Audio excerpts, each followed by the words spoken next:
right. Welcome back this week. Well, let's get with it.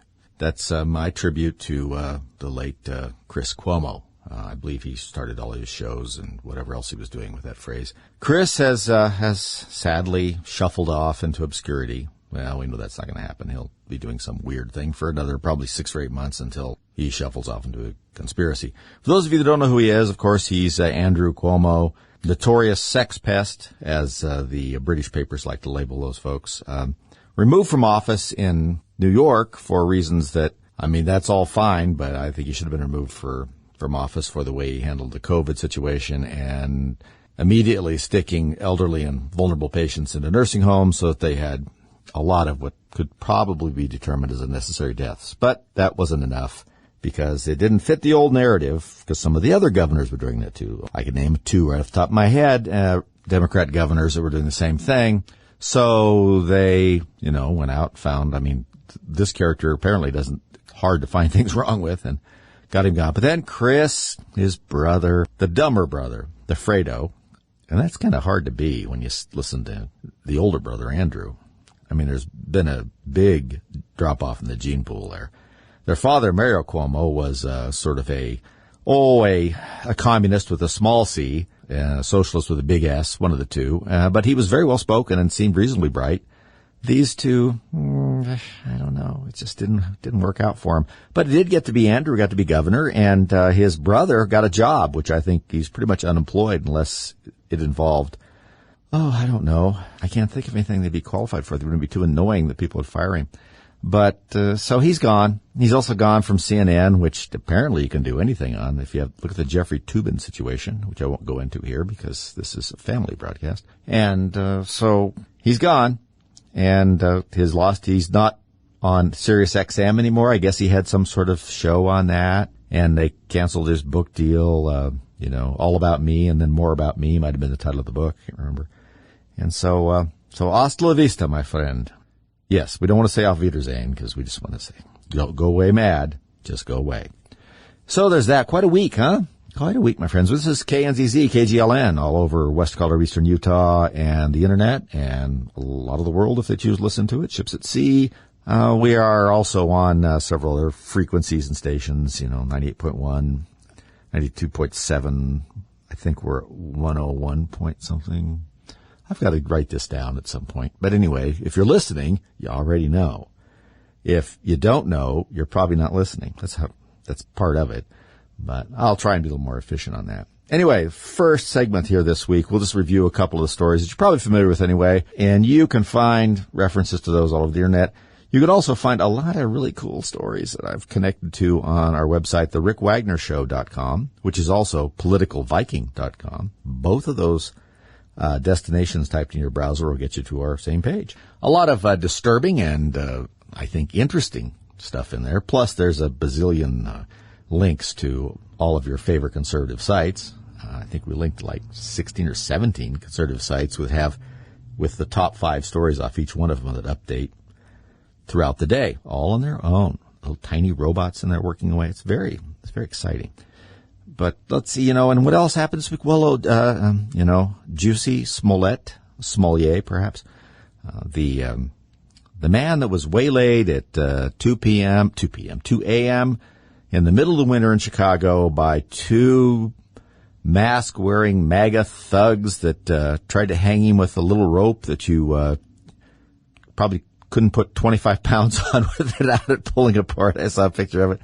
And had the most ridiculous story in the world, and we won't even go into the evidence in it that you can't imagine anybody sitting in a room and listening to that who didn't want to believe it or had a seriously low IQ would have ever believed for a minute. And let me give you an idea of the kind of mastermind Jussie is here. He wrote the 2 are they Ethiopian and Nigerian brothers that we're friends with or whatever with. That he hired to supposedly rough him up.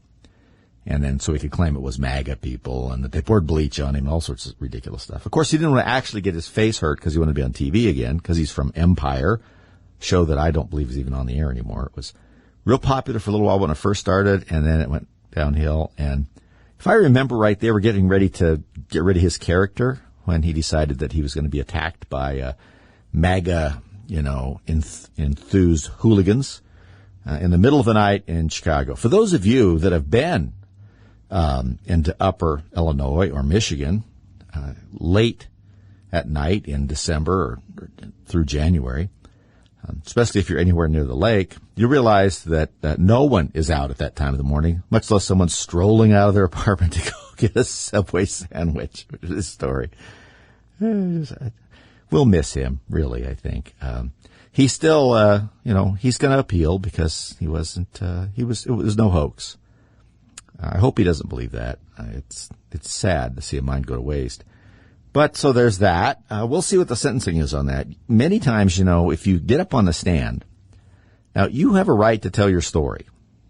And perjury is not something that anybody is really, I hear this all the time. Well, he lied. He clearly lied on the stand.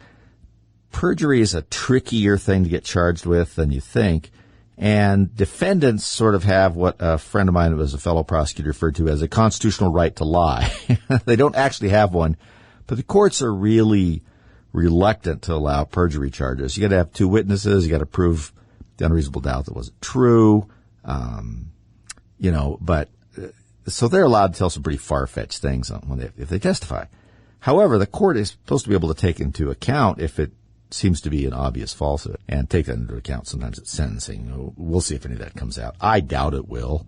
I was concerned that he would get convicted at all. I mean, he's clearly guilty of these crimes about the false reporting type things with the police and a number of things. He got found guilty of 5 out of 6, and I believe most of them are low-level felonies because of the amount of money and time that was spent on his ridiculous story. One of them that he didn't get found guilty of was, and I have to look at the statute because I don't understand it. He said that the people that attacked him were wearing masks, and somehow that was part of one of the charges, and he didn't get found guilty of that. Maybe it's because the jury felt like that he knew who they were and they were wearing masks. Also, if you'll look up in there that he tried to have it performed where he thought there was a security camera. He wanted to do this fake attack, like near a security camera, but far enough away so that there'd be footage, but it wouldn't, Unfortunately for him, it turned out there wasn't anything on the camera that was working. As I said, just to give you an idea of what a genius he is, the fellows that he paid to do this, he wrote them a check. I'm not making that up. So really anybody would know if you want to pay somebody something. To do something like that, you give them cash. I've never done that, but maybe that's just how I would imagine it's doing it from my experience. And I've been around a lot of these people, and most of them were smarter than him, and they were dumb. There you go. So there was that, quite a week. And then we, of course, had old Uncle Joe, Sleepy Joe, the angry doofus that wanders aimlessly in the hallways of the West Wing of the White House telling people he's the president. Yet again, this is the 6th time he's told this story about his Amtrak. I put it up on the website, and you can look at it there. And, it's a story about how many miles he's traveled on Amtrak. And I've talked about it before, and other people have too. He had this imaginary conductor that was on there that grabbed his cheek, and said, Joey, he does the voice and everything. And how many miles you've been on and this and that. And he always says the same thing. I thought I was going to be attacked or something. I mean, the story is not only not true, but it's sadly not true. Before any of this happened, the conductor had retired years before and I think passed away. The reason that he said he was on the train was completely out of sequence with time. Nothing about it's true. Poor old Joe, sadly, I think he either doesn't think the media is checking it. I wonder, either he doesn't remember that some media, this was in the Daily Mail and Fox and a few things like that, and now notice it every time he says it. But if they either he doesn't remember they're doing it, or if they're not telling him. I honestly think that he gets no news that isn't edited before it's handed to him, because he doesn't seem to know it. You'll know more. We'll talk about that in just a minute.